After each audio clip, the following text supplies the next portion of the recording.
তারা সম্ভবত যদি কোনোভাবে ক্ষমতায় আসতে পারে তাহলে নারীদেরকে তো তারা গৃহবন্দী করবে, পুরুষদেরকেও তারা ব্যক্তি স্বাধীনতা হরণ করে তাদের চাপানো নীতি আমাদের উপরে চাপিয়ে দেওয়ার চেষ্টা করবে।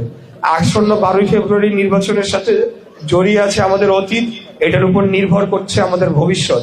আমি যদি আগামী 12ই ফেব্রুয়ারি নির্বাচিত হই, আমি আমার জায়গা থেকে সরকারি পর্যায়ের যে সকল সহযোগিতা ব্যবসায়ীদের প্রয়োজন এবং পুস্তক বাছাই সমিতি সহ অন্যান্য যারা ব্যবসার সাথে যুক্ত রয়েছেন, নাগরপুরবাসী সহ অন্যান্য সকল এখানকার ব্যবসায়ী, তাদের সবার জন্য আমি ওই ফ্যাসিলিটেশনের কাজটা করতে চাই, সেই সহায়তাটা দিতে চাই সরকারিভাবে, যাতে ব্যবসাটা আপনারা সম্প্রসারিত করেন, অর্থনীতিকে চাঙ্গা করেন।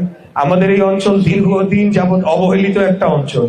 এখানে নানানবিধ সমস্যা রয়েছে, এখানে অবকাঠামোর সমস্যা রয়েছে, এখানে অন্যান্য যে ধরনের যেমন গ্যাস, বিদ্যুৎ সহ বিভিন্ন যে নাগরিক সেবার প্রয়োজন হয় সেখানে থাকতে হলে বা ব্যবসা করতে হলে, সেগুলোরও অপ্রতুল, যতটুকু প্রয়োজন সে ততটুকু নেই।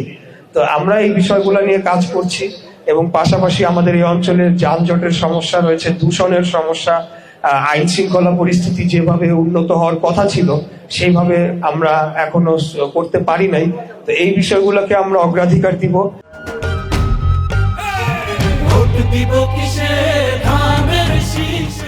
এবং নারীদের ক্ষেত্রে অবশ্যই আমাদের প্রত্যেকটি ক্ষেত্রে নারীদেরকে অগ্রাধিকার দেওয়া হয়েছে এবং যথার্থই, কারণ আমাদের বাংলাদেশে মোট 52% রয়েছে নারী ভোটার এবং ঢাকা 51.6% নারী ভোটাররা রয়েছে। তাই আগামী দিনে আমাদের এই বাংলাদেশের ভবিষ্যৎ কোন দিকে ধাবিত হবে সেই সিদ্ধান্তটা কিন্তু বলা যায় অনেকটা নারীদের হাতেই রয়েছে।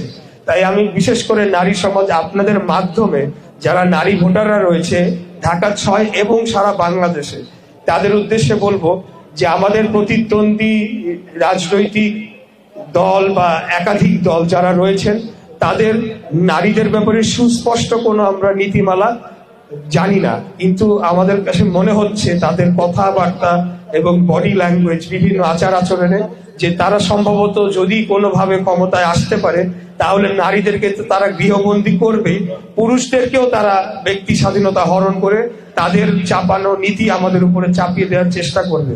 তাই আজকে সময় এসেছে, 71-এর মহান মুক্তিযুদ্ধের মাধ্যমে বাংলাদেশটাকে স্বাধীন করা হয়েছিল একটা স্বাধীন সার্বভৌম গণতান্ত্রিক রাষ্ট্র হিসাবে, যেই রাষ্ট্রে সকল শ্রেণী পেশার মানুষ এবং নারী পুরুষ নির্বিশেষে সকল ধর্মের মানুষ পাশাপাশি সমান অধিকার নিয়ে বসবাস করবে।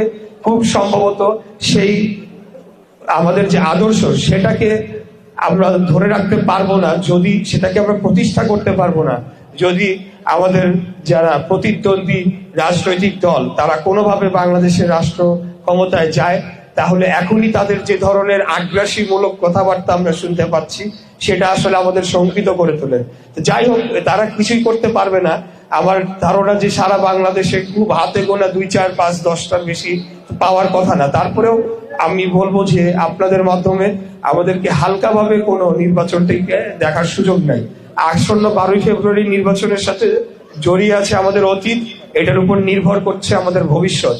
অতীতে 3টা নির্বাচন হয় নাই, বাংলাদেশের গণতন্ত্রকে ধ্বংস করা হয়েছিল এবং বাংলাদেশকে একদলীয় বাকশালীয় শাসন ব্যবস্থায় পরিণত করা হয়েছিল।